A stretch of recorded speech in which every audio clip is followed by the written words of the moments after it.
Welcome to the Burning Pallets Podcast, sponsored by Texsource. Here's your host, Ryan Boland. Hey, what's going on, guys? Ryan here with the Burning Pallets Podcast, hosted by M&R at the Long Beach Trade Show. To my right, Mike Hoey. Hello, Los Angeles. Or Long Beach, sorry. Yeah, way off. And in my center, it is Pancho Angulo. Yeah, right. So you're Pancho. I am. Okay, I've heard so much about you. Oh, so good thing. Yeah. This podcast is going to be a very good one, very personal, very family. It's almost like his family. Yeah. We've known each other for I'm the cousin you never met. Oh, Yeah. Yeah. So it's going to be it's almost like a family podcast all the way out in on the West Coast in California. Our good buddy Pancho would always come by our shop or Texsource in North Carolina, help teach classes. We've known each other for I don't know how long, or even Robert, everybody. Oh, I can't even remember when we met. Well, I know we met here. I met your father here. Really? So if we go back a little bit, I used to, I bought some equipment from Alan Ray. Remember Alan Ray's small caps? Yep. And one day we were coming through the show, just like normal, and we ran into him.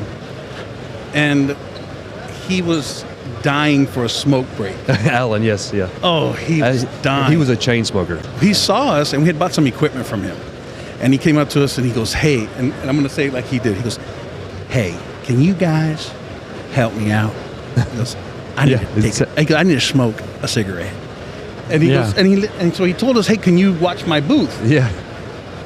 All right. You know what the heck? Yeah. So we ended up watching his booth. We sold 2 shops before he got back. Oh my God. And it was, so he kept us. Yeah. He said, well, every year come back. What machines were they the orange The color? orange caps. Yeah, and he was, a pioneer, back really in the was. day.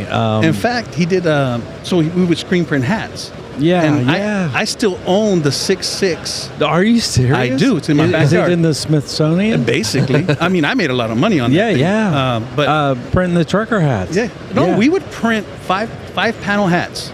Okay. No, 6 color panel hats. Even the wools, people would bring me wool caps. And with the curve, yeah, the curved. So you had to do this weird you had to once you 6 colors muscle doing that. memory your hand to print on a curve instead of just instead static. of straight, right? Yeah. And they would line up like a screen, and we would print here. Yeah, and I met him years ago, but it had to be like the late '80s, somewhere in there. We met him late '90s, early 2000s. So he hired us, and we would process printing here all day for 3 days, just printing process. And that was something too back then, right. A sight to see. And we would print hats. So we were printing hats all day. The machines probably just sold themselves when people saw you printing hats. We would sell like a ton. We would sell Yeah. because we would never, some places won't risk doing live printing because if you make errors, people will criticize you, right? Yeah. But we would use his machines, his orange machines, and we were printing 4-color process. Those were great machines. They were. For the price, it was unreal. Yeah, and I think ahead of their time. I mean, it was an innovation. And I always wondered, we still have some of those in stock. I saw those screens? those screens, the wood ones, yeah. Yeah, and you had a wooden frame and you had to bend them and put them in there, right? Yeah. Well, the thin metal. Yeah. Yeah. Did you have to conically distort the art to make it perfect? Not at all. You didn't have to because it just it would really line up. It was crazy. Yeah. I even did some 4-color process hats. Yeah, like on white foam trucker and it hats. lined up. Yeah. It was a really cool, like I said, I still have it. But so we one day, to go back how we met, I was printing over here by the bathrooms, and Skittles kept flying by me. So Robert Boland and Ronnie were throwing Skittles at us as we were printing. We had 40 people standing around, and all of a sudden they go, "Whoa, what the heck?" And I look over, and there's Robert staring at me, and I'm like, "Oh, what's going on here?" He's throwing candy at us. Well, him and Alan were very good friends. I guess Alan had told him about us, and he came over, and we met, and man, it was friendship from there. Yeah, like I said, I would consider him a pioneer. Oh, he was. Yeah. And one of the nicest men I ever had the privilege of knowing.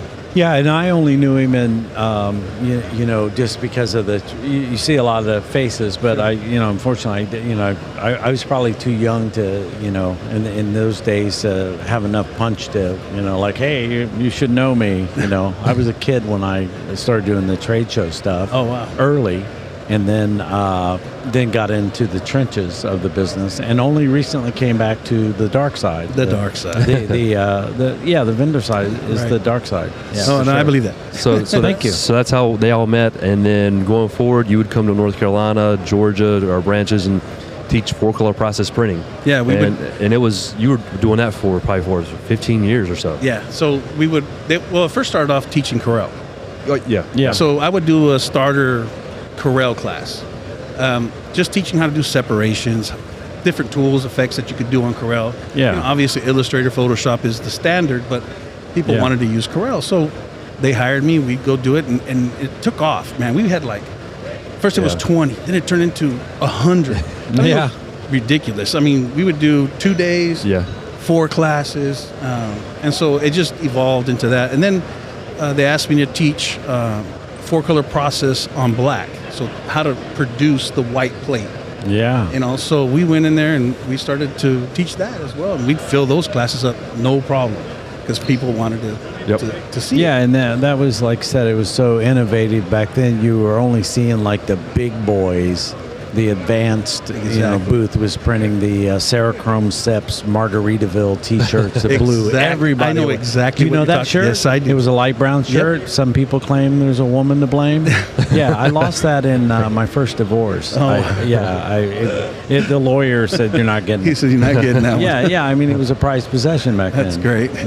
But you remember the Margaritaville? I do remember the Margaritaville. Yeah, the only other guy that knows that shirt that's at the show today is Mark Coudray. Mr. Separation. Mr. Separation. Yeah, Mr. Separation himself, and it's so funny that shirt. We had a blast. Yeah, we would do it manually. We had to set up on manual so people could actually print it manually, and then of course, because everybody thought that it was only possible on an auto. Yeah, for sure. And I wasn't lying to them. We told them there's ups and downs. And I went through the whole spew of. If you're human, you get tired. So your first 10 prints won't look like your 200th print. So I said, take breaks, so forth. Keep the. Well, and I think over time, printers develop like a muscle memory. Exactly. And that's where I taught myself to print with my body and not my arms. Right. So that you could just put the pressure down, 1 foot forward, and you just sort of pull your body back. Exactly. Right. And that helped especially for fatigue, but also for getting consistent when you did process printing. And there are certain colors that were really hard to hit, and so that's the secret. Yeah, because gray is this perfect balance of yellow, magenta, and cyan, and black in there, right? So. And I don't think a lot of people understand that about the CMYK spectrum, that if you just inch those up, it becomes lighter. And if you add more cyan, then you got a cool gray. And, exactly. Yeah, we speak the same language. We're brothers. We're brothers. But so Ryan's told me a lot about you and like what you're doing. So with that process experience and understanding the separation, how has that benefited you in this DTF world? 100%. You completely dropped screen printing, and now you're all DTF, right? I sold every automatic I had, and I was in Tennessee. I was at an Airbnb, and I was up at 2 o'clock in the morning and flipping through YouTube, and I saw it, and I was like, no way. No. I mean, it sounds right, because screen printers, we just print backwards on a piece of transfer paper, put the glue on it, run it through the dryer, and it worked. We've done that for years. It wasn't something that was invented.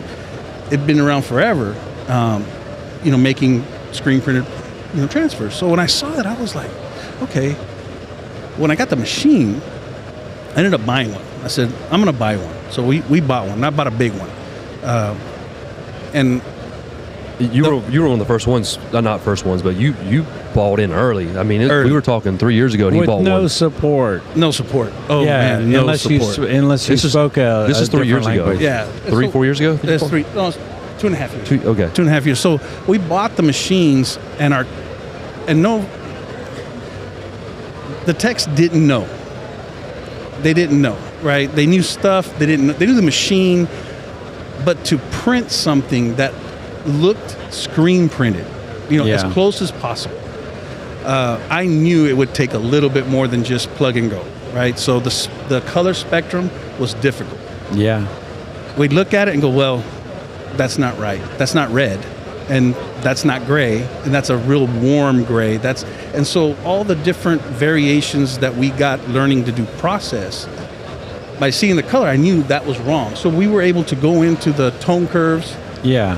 And manipulate that. You're probably manually doing that stuff, right? Yeah. Where like now people are using like a spectrophotometer and dialing in their color. And, right. And since you started where it is now, it's probably easier for people to find color. Yeah, because they've been working very hard to make it easy, because when they sell a piece of equipment, they're liable to help get them moving. Well, some people don't feel as liable as others. They're supposed to be, right? Yeah, they're like, good luck. And right. Anytime someone says good luck, that means you're effed. Yeah, right? You're basically on your own. Yeah, I mean, that's a euphemism for you're effed, right? Yeah.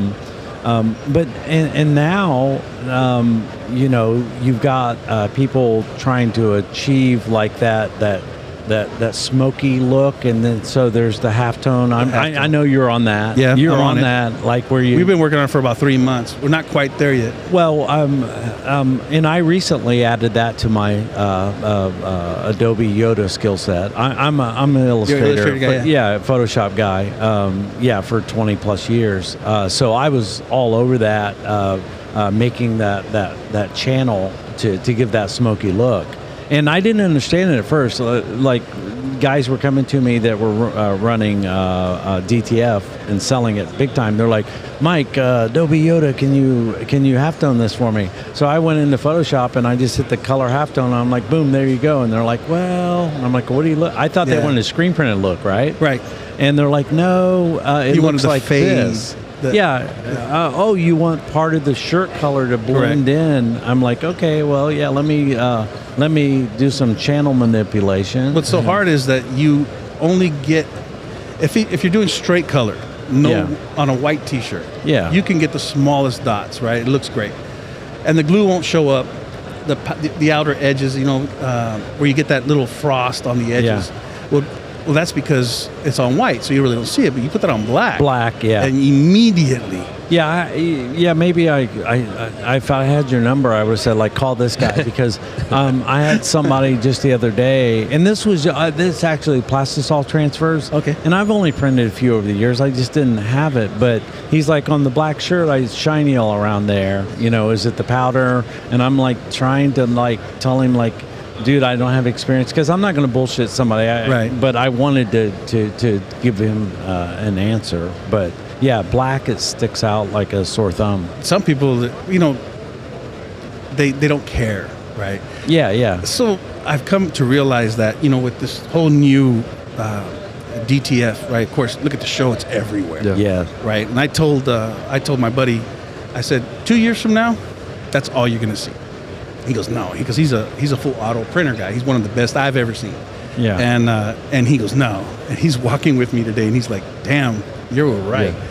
I go, because that's the future, right? It's got its absolute pros and it's got its cons, but in the high end, like full color spectrum work, I'll agree with you there. Yeah. I don't like what you're getting. Like I had a shirt that I wore pre-show. That's just solid red text that was done. It's a Stranger Things weird shit, right? And it doesn't look good because plastisol. See my son there? Yeah. Stand right here and turn around. That's DTF, no black. Okay, so you nice. And nice. And it took us 6 months to get there. Okay, so yeah. Oh, it's not pioneer. You have to try glues, paper, ink. It's not. Yeah. It was 6 months. I laid my first shirt out in front of my buddy Sarkis there, and he's a cold-hearted, die-hard, plastisol printer. Yeah. He rubs his hand on it like any screen printer would, right? Yeah. He rubs his hand on it. He takes a pause, pulls on it, yanks on it, and says the F word immediately. He just says F. And you can say it on the podcast. I didn't want to be the first to bust it. Oh, I don't want to be the first guy. That's why I come in with the weird shit, right? That I opens knew the door. exactly what he said. It was just one word, and I knew exactly what he meant, and it was, I'm a dinosaur. Yeah. That's the first thing as a printer, right? 31 years I've been printing. And I would tell my buddies, my kids, I said, man, I'm a dinosaur. Yeah. Because we can produce, DTF does about 80%, would you agree, of normal small shops printing? Well, I think every shop is trying to find where they're going to fit it in. Agreed. Like if they're like a large production shop, Right. where I used to chase out any job that was 3 dozen and under. Right. When I finally met up with a DTF printer that I trusted, Sure. I got a bunch of samples and I sent him art that had like transparencies, and it was terrible. Because I wanted to see where I could break it, Sure. where the edge was. But then, as an experiment, somebody came in, 8 color front, 8 color back. That's tones and all this kind of stuff. I just chased them down. Like, no. I said, yeah, I'll do it. And I was like, but they're going to be like $17.50 a shirt. And they're like, okay. And I'm like, oh my gosh, And that was highway robbery. That was my point. Yeah. Everything's changing. Right? It is, and our perception has to change with it. Everybody wants it now, right? Yep. Everybody wants it now. Can you make my shirt? We used to say, screen printing is not a push button. That's why you made that one poster for us that's got the 16 steps. Right. Like, can we get this now? Well, it's kind of got to go through all these different steps. We screen have print. to update that, my friend. We do. Because now, there's one. People still like it though. I mean, There's. I do like the fact the guy's left-handed. Saw that? Yeah, I like that. We gave one to one of our affiliates that we're going to try to have on later from Arizona, Screen Printing Matt. But Sure. I've had requests like if you had that in a female version, I would like that. That could be arranged. Yeah, and I was he going to did go to me about wanting to switch that up, but just to update it, modern. and he was like, "Where did we get this from?" And Miranda does. Everybody in Texsource is a little bit more new, and you haven't been around in so long, so no one knew where it was at. And I came back to the back one day, and they were talking about it. I was like, "Yeah, I mean, I know where it's at," and that's when I called you. Oh, but I looked him up online. I thought we'd be breaking copyright rules, so I'm like I'm nah. going to have to redesign this thing. So I was going to use Ryan's cartoon. Did you see our cartoon podcast? No, I haven't seen the cartoon. Yeah, so we have a cartoon podcast, and I nailed Ryan. Nice. It's the cartoon version, hair and all. Oh yeah, hair. you have my permission to go ahead and revamp that. No, Go if you want to get the product in there, I'm going to be like 30 podcasts deep in editing, when this is all over. But we're down to our last 7, right? To let you know. But this could be another revamping, remodernizing. Sure. But regardless, that's something that he goes, well, we're going to see him at the show, and I'm like, we're going to see him. Okay, sure. that's cool. Yep. And then he didn't pre-introduce you to me. Because he knew that I would just be all like, we're. That's why I'm not able to talk, because you guys are talking about artwork. I know. I hate. I'm out. We got to get Ryan. We got to get Ryan back into the fold on this one. Hey, I hate artwork. The first time I met him, Yeah. he was stretching screens in the barn that's now the main building. Yep. You and Jason were back there. Is in the back. We were fun times, but yes, Yeah. stretching screens, and then we How went old was it? How old was he, He Pancho? was probably 16. Okay. Yep. 16? Yeah, about Yeah. 16. Yep. So he was already at the lady killer He stage. was killing it. Yeah, he was Yeah. killing it. That's why I would come to shows and Yeah. hit on girls. That's it. I mean, the like American Apparel, like those booths, I would go to those booths because they would always have the models working there. And you had to be 16 to be here. So that's when I'd go talk to girls. That's where I would go. Yeah. Not the customers. So Have you noticed they don't do that no more? they do not.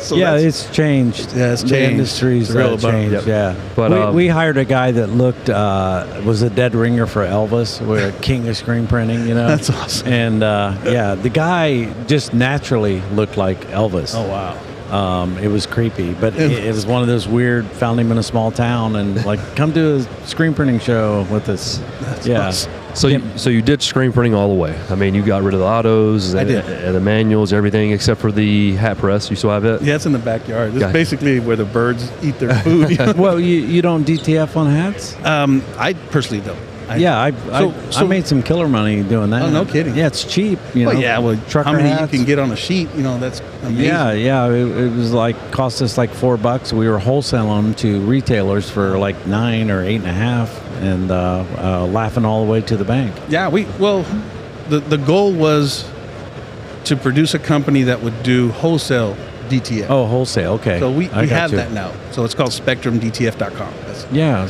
Can I get some samples? Yeah, sure. I'll gladly send you some. He's always trying to get the DTF stuff. Yeah, so what we did was we tried it out. We bought the machine and we did prints for my company, which so we did over 12,000 prints and never had one come back. Before we were going to go any further, I wanted to make sure that DTF was going to be solid. You know, it had to be viable, solid, right? Yeah. And as the years would go by, we were seeing it evolve to a brighter white. We nailed our whites, we nailed our reds, we nailed our greens. And then the biggest problem was not everybody's screen is color calibrated, right? So you see a red, but on my screen, when your file came over to me, it's kind of orange, and it printed orange, and that was a big problem. So we worried about all this. So we kind of worked a way around that too. So we have color swatches that we send to you that have color codes. So if that's the red you want, this is the code you put down. You know. And how important is it on the other end for your customers to do their diligence in applying them correctly? And how do you teach them? Like, here's the difference between why you didn't pass the wash test and why you did. Right. So,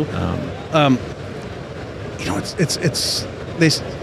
they say, and if you cold peel, it lasts longer than a hot peel.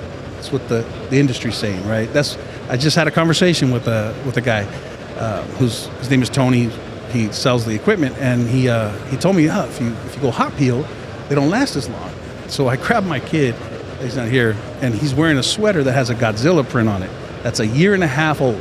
He washes it every week. We made sure that it got washed every week. Yeah. And it looks almost about 99% the same as the day we printed it, which was 2 Christmases ago. Yeah. And that was hot peel? It was just hot peel. Hot peel. So there's all kinds of different things. So you have to, take the water out of the shirt, press it, let the water out, then put your print on, and then press it, peel it off, press it again. All this different systems. People are lazy sometimes. They don't want to do that pre-print to take the moisture out. Right. But it's people that are serious. And you see there's good teachers out there that say, like, this is my process. Right. I tell my wife to wash this every week before I ever launch a product. Right. Because I want to make sure it works on that particular shirt as well. So I felt pretty strong about it, that it passed the test. We did thousands. PE, polyester. We sold like 2,000 PE shirts to 2 schools, and they wash them every week. Right, and so I went back to the school. I asked the coach, "Hey, coach, how are the shirts looking, man?" And he goes, "Oh, they look fine." Like, yeah, they're fine. That's great. It's kind of a backwards way, because for someone selling, you want to be able to sell them more T-shirts later on. So if the print holds up and the shirts are always good, then they don't need new ones. Yeah, I know. That's backwards. No, well, here's the thing: is screen printers. There's a lot of seediness going out there, and you have to deliver. Yeah, absolutely. I'm just backwards. Yeah. Well, for PE, they graduate, right? So another group comes in the next year. Yeah, It's all good. True. But how does it affect it? And I wanted to ask you, how has DTF affected the selling of It's definitely affected it. It's not as much just yet, but I mean, it will eventually more and more down the road. But we just kind of pivoted and are now selling more of the DTF supplies. I mean, you go through the white ink, we go like a ton of white ink. I mean, that doesn't replace like plastisol and that sort of thing, but there's not going to be a great replacement for all of it. But it's affected it, but we are still able to sell the powder, the film, and the inks, that sort of thing. Sure. We'll see. It's still early. You were super early into it. Yeah. And you figured out the entire way is I had on called it. them. Yeah, you did. That's just 2 years ago. I said, hey. And we started looking at by selling the machines, and we just never jumped into it because of the support. Yeah, Right. the support was terrible. Like I said, so you were an early adopter, but you had an advantage over lots of early adopters is you understood the CMYK color space. Right. You understood printing, so you had a leg up on lots and lots It of people. really helped. We did digital printing, we did screen printing, so those two combined, when I got the machine, I was like, well, that makes a lot of sense, Yeah. So yeah, it really helped us out. Really helped. And for me too, like I'm trying to look at it far, from a distance now that I'm not like running a shop, right? Where I started to integrate that and said like, hey, I can make some money off of this and fit it in. So the last guy that we had, he's not ready to buy a DTF. He's got like a 4-auto shop now. Yeah. But he sells it, and he's found a way to make money off of it. He buys the DTF, the sheets. Yeah, he does. So yeah, he could, Yeah, and the only thing that really bugs him is that he really likes to control his process, and that might make him, pull the trigger at some point. Sure. I pulled out the pen. I'm like, sign one right now. And Ryan's like, hey, this is a podcast. We're not selling it. we can just pull the floor model out right here. Yeah. So you go ahead. Yeah. So in the end, cost-wise, right? The smaller model is what worked for me because of what I was paying for a gang sheet on someone that I trusted. So I knew on a big ass print I may have like $4 in that thing, right? Right. So that's a different price model where I wasn't even printing that low quantity in screen printing because we were auto shop.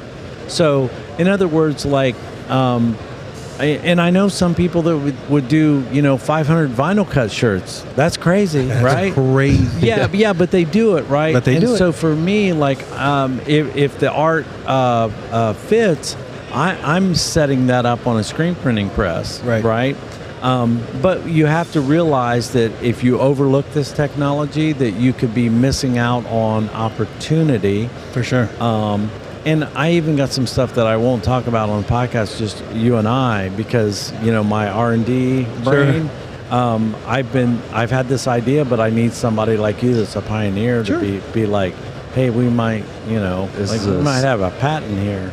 The hardest thing is, don't worry, screen printing's not gonna go away. Because I'll tell you why. Screen printers are very hard-headed, right? So they'll say, well, how much is the transfer? Right? And they go, oh, well, I could screen print it for less than that. Yeah. And I'm like, okay, but are you charging? Are you really making money? Are you really charging to make money? Or you just think, because we're hard-headed, we think we're making money, but the truth is, we might not be making too much money. But with DTF, I sit down with them and I do the math. I say, if you gang sheet it and you get four prints on there, you're down to like $2 a print, right? And then I told the guy, so if they're $2 a print and the shirt's $3, you're at 5 and you sell it for 10, you made $5 every 10 seconds, or 20, 30 seconds. You made $5 every 30 seconds. Yeah. But my problem, the whole thing was for me, is that I got my time back, right? I wasn't cleaning screens. I wasn't doing all that stuff. I wasn't prepping. I wasn't doing outputs. I wasn't doing color separations. I wasn't doing, and it's this tremendous amount of work. Yeah. I remember calling you to get you to come teach the classes, and you're all over the place, busy. You're doing the artwork. You're in the screen room. You're on the press. You're like, I'm busy. You're all over the place. So you still found time to come to us to help. But with the DTF, I guess it's opened up a lot more time, a ton more time. So much back. Yeah. You get so much back. Yep. And so, it's definitely viable to like jump in this business and follow your model. Whereas established people that have established customers, right, they have to find a way to fit it in, like I did on my low quantity stuff that I was chasing out the door. But DTF's that shit'll stick on anything. It It's pretty like much does, it's yeah. like Frank's Red Hot sauce. That shit sticks on anything. Love that shit. So yeah, so you know, honestly, the innovators that are creative enough to say like, oh, I'm going to buy some Chuck Taylors and I'm going to put you know, anime, Correct. little tiny, you know, the door is wide open for creativity in this business. And if you're the one doing the cool, you know, people will figure it out sooner or later what the hell you're doing. But it's like any innovation in this business, you know. Exactly. And then you're still going to have, like, I'm old school. Like, I like wearing discharge, right? Yeah, sure. And soft hand. You know. soft-handed discharge. So you're always going to probably screen print that, I'm guessing. I'm right? sure for the next, I can't see that next jump for a few more years at least. and like specialty stuff. So there's always screen printing is always going to be there. And screen printing also is in lots of manufacturing stuff that people don't even think about. Correct. You know, printing flat stuff, metal, and, you know, Chloroplast, signs. windshields, Right. you know, are screen printed. You know, so those little dots you see, that's a big ass screen print there. If you're forward thinking, you can, you know, not be, like you said, like hard-headed, and you can jump into this game. Well, I think it's a great tool to have in the toolbox For sure. for a print shop. And that's how I push it. I don't say, hey, look, get rid of all your equipment, dude. This is over. No, I just tell them, look, if you have a customer who says, look, I need a 4-color sleeve, and you're like, man, 4-color sleeve, and you want, you know, 4-color front, 4-color back. Oh yeah. And you want, or he says, I got all these sponsors. I got Lay's potato chip, Pepsi, and all these different things, and he wants them on the sleeve. Yeah. That's when you pull out the toolbox. Yeah, those auto racing shirts, those auto teams that have a million sponsors. Yep. The stuff like that is now doable. For sure. And I've seen people here with just multiple logos all over the place. So people are getting crazy with this stuff. Right. They're almost overdoing it for me. You know, like, how many logos can I get on one shirt? There's got to be a world record, right? I like it as an artist. I like it that it doesn't restrict my colors, right? So we'd be like, okay, you know, we're limited to 6. Yeah. If you have a 6-color, you're limited to 6 colors. Yeah. Well, minus the white. So now you're down to 5 with the white. Now it just lets you go as many colors as you want, tones, different color tones. Okay, with that being said, since we're getting all geeky on our art stuff, and Ryan, I think it's time to bring Ryan. Brian, go ahead.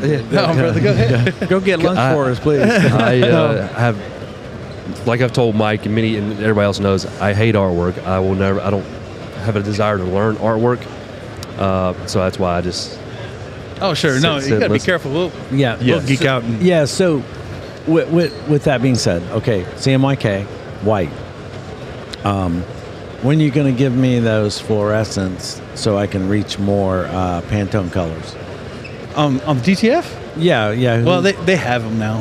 Who Mamaki? Am I allowed to say that? I know SPSI, the Velox has, but it's... What extra colors they got? Green and orange or something? No, they have red, green, blue, and orange. Wow. So it's a 4 more. Yeah, it's a 8. It's a 8 with a 2 white. So what does that make you think when you see that? More work. More heads to that could go down. Yeah, more things. Exactly. I'll stay inside the CMYK color gamut. It's working for me. I like right? that. I like that idea. You know, keep it simple. Yep. I think once you get into the neons, that's you have to have a whole department, right? That's what we do. This department does neon, and this department is just the CMYK. I think if you start flip flopping back and forth, then you gotta watch their artworks. You gotta there's a lot of little variables that can make things go south. Yeah, for sure. So for right now, we can make a pretty cool looking neon green. Well, you're living proof that this model can be done. It can. And I see other people up there. That's how I met Big Brando on YouTube. Was this guy was a screen printer, and now he just does heat press and DTF and screen print transfers, and You're only doing the DTF wholesale, right, with Spectrum. You're no longer doing it T-shirts. Are you still doing that? Oh no, my other company, Pro Tees. Okay, you said Pro Tees. We do it there, but we're mostly we got like 18 heads of embroidery in there. So we do embroidery. We do DTF. And you know what's funny, guys? I didn't tell anybody. I just converted. That's funny. And customers didn't even know the difference. Oh my God. They didn't know the difference. They didn't say, hey, what is this? Why is it? They didn't know the difference. Yeah, we're hitting everything with it. We're heat tapping it with the heat press. That's what you got there. And again, like I said, we spent 6 months to get the right feel. Yeah. As close as possible. And even like I said, my buddy over there who's a diehard printer, he was just like, that's pretty close. He's putting aloe in the ink. That's the secret sauce. That is the trade secret. Only in the white. Only in the white. But yeah, for sure. You know, I love these shows. I love coming. I do too. I might not buy one thing. I might just walk it for 3 hours and go home. But I love coming because there just might be one little thing that I didn't notice before. For me, it's the people, it's the camaraderie. That's how it all is with them. I mean, everybody knows everybody, and that's what they do. They come to. I get to see the people that I loathe in the industry too, you know, so I can reaffirm. Yeah. Do you have some of those? I do. And do you feel bad like I do about it? Do you loathe them? No. You're like, I wish I could love this guy. Yeah, there's a couple guys here that more power to them, man. You know what I mean? I don't. Yeah. But yeah, they're. You know, me personally, I liked the reason why I loved, you know, Texsource and Alan was they were very real, transparent. Alan was for sure. Yeah, he didn't lie. He said, "This is all you could do with it." Yeah. And then I proved him wrong. That's funny. He was all, "Oh, that's pretty cool," you know. But they never lied to me. I never ran into a situation that I thought, "Wow, that's a bummer." You know, they were always transparent. They always told me the truth. Alan demanded it from us when we were selling for him. We did $170,000 worth of sales with Alan on the very last time we did it together. In 3 days, selling 6-color or 4-color manual setups. Those were the days. Yeah, those were the days. Those were the salad days. Yeah, for sure. But yeah, because you know, if you walk through here, you're going to see these people. And they're going to remember that you sold them a piece of junk.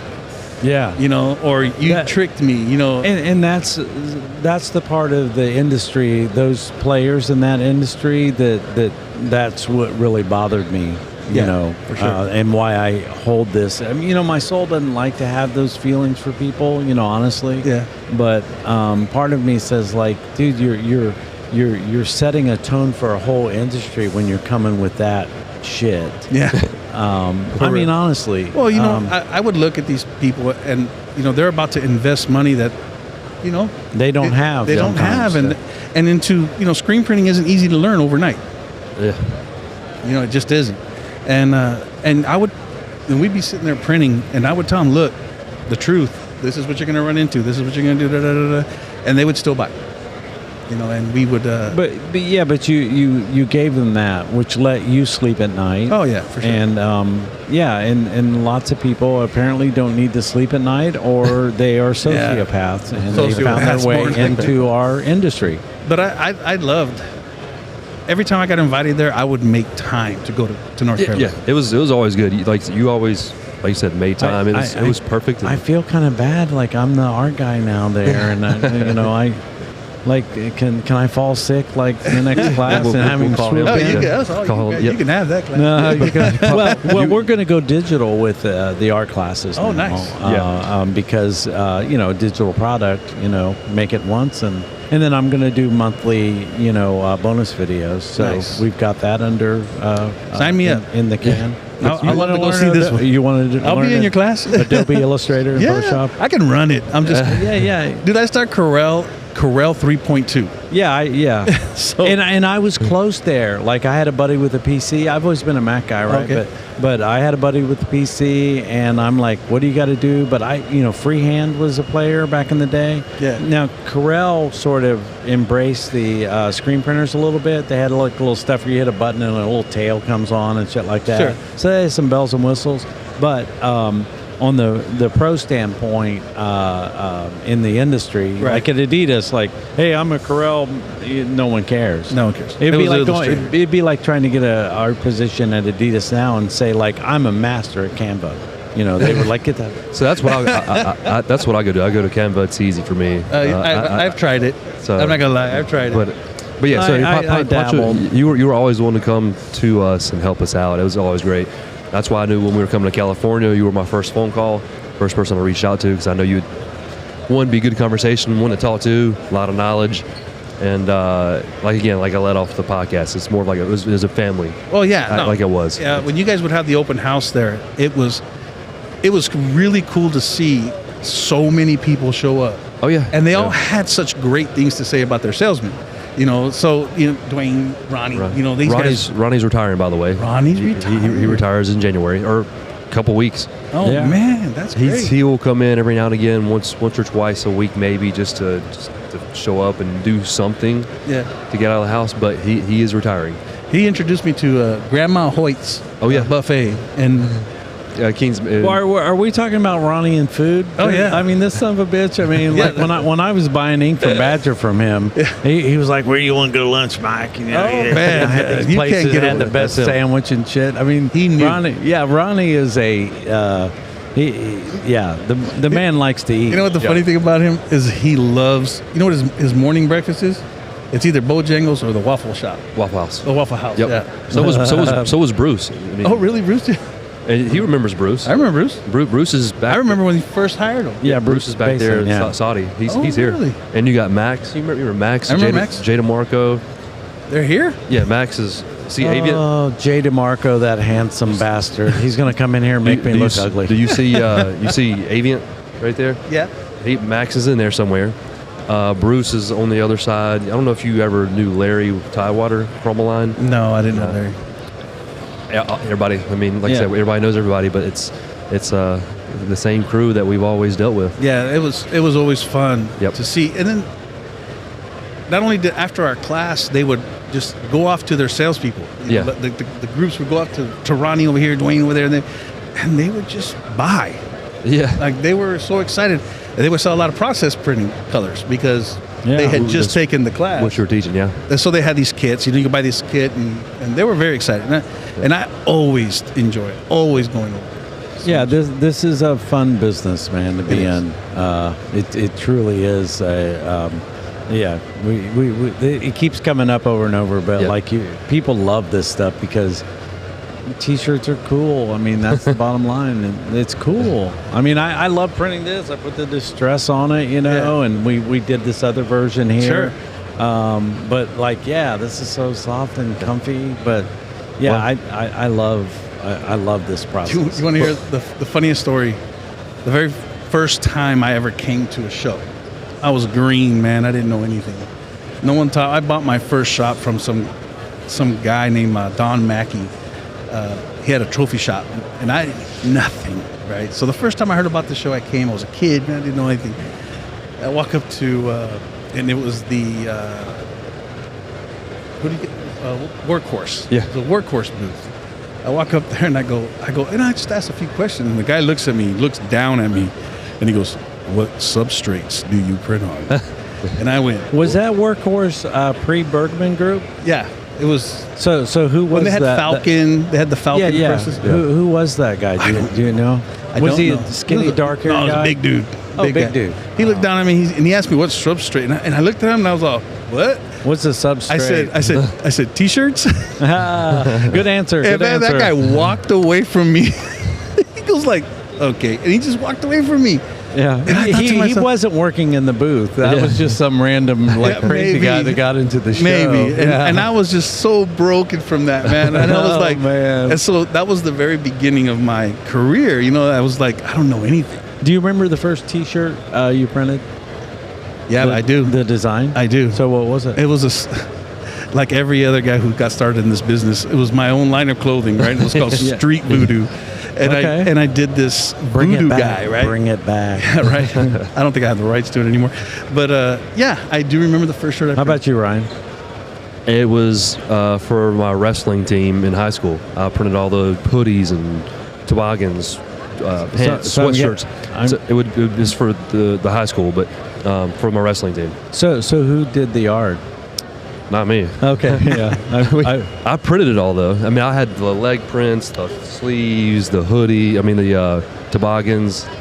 I had a whole little thing that I was just trying to sell. My first T-shirt, I was 15 years old, and we had just got like hella high, Nice. and we went down in this basement, and my buddy's friend was printing there, screen printing. I'd never seen it before.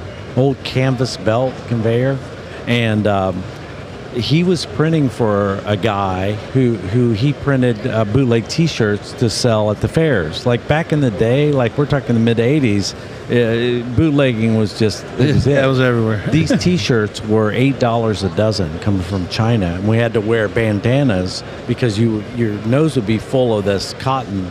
You know, you print the shirt, you wash it once, and it was over here. No lie. So my first shirt I printed was a bootleg AC/DC shirt on a sleeveless black T-shirt. That's I was awesome. so effing proud. I come home wearing this shirt. It was like yellow with red lightning bolts, and the opacity was freaking horrible. But anyway, I was so happy. I walk in, and my dad looks at that shirt, and he goes, "Do you know what that means?" Oh, yeah. And I'm like, "Yeah, AC/DC is the band, Dad." And he's like, "No, do you know what that means?" And I'm like, "Actually, I do. It means power, you know, like AC/DC, right? Yeah." And my dad's like, "No." He said, like, women that advertise themselves for services, that means they'll go both ways. So are you saying you'll go both ways? I didn't know that. I'm like, holy shit, Dad. He goes, yeah, it's at the end of their profile. And I'm like, Dad, where are you seeing these magazine ads? You know, what kind of subscription do you have there? Yeah, that was my first T-shirt. That's pretty cool. That story came deep. But I still wore it. It's been a journey. Appreciate you coming on, talking to us. It's been a while, and it's good to see you again. I'm sure everybody at Texsource is going to see this, or at least some of the guys, Ronnie, Robin, Dwayne, and but yeah, we appreciate you coming on and talking to us, and it's good seeing you again. And now you guys can talk our work all you want. Yeah, can I ask one last question? Sure. Can we be friends? Absolutely. All right. Thanks, man. Pancho, again, thank you, man. Thank It's you good so seeing you. much. Good to see you.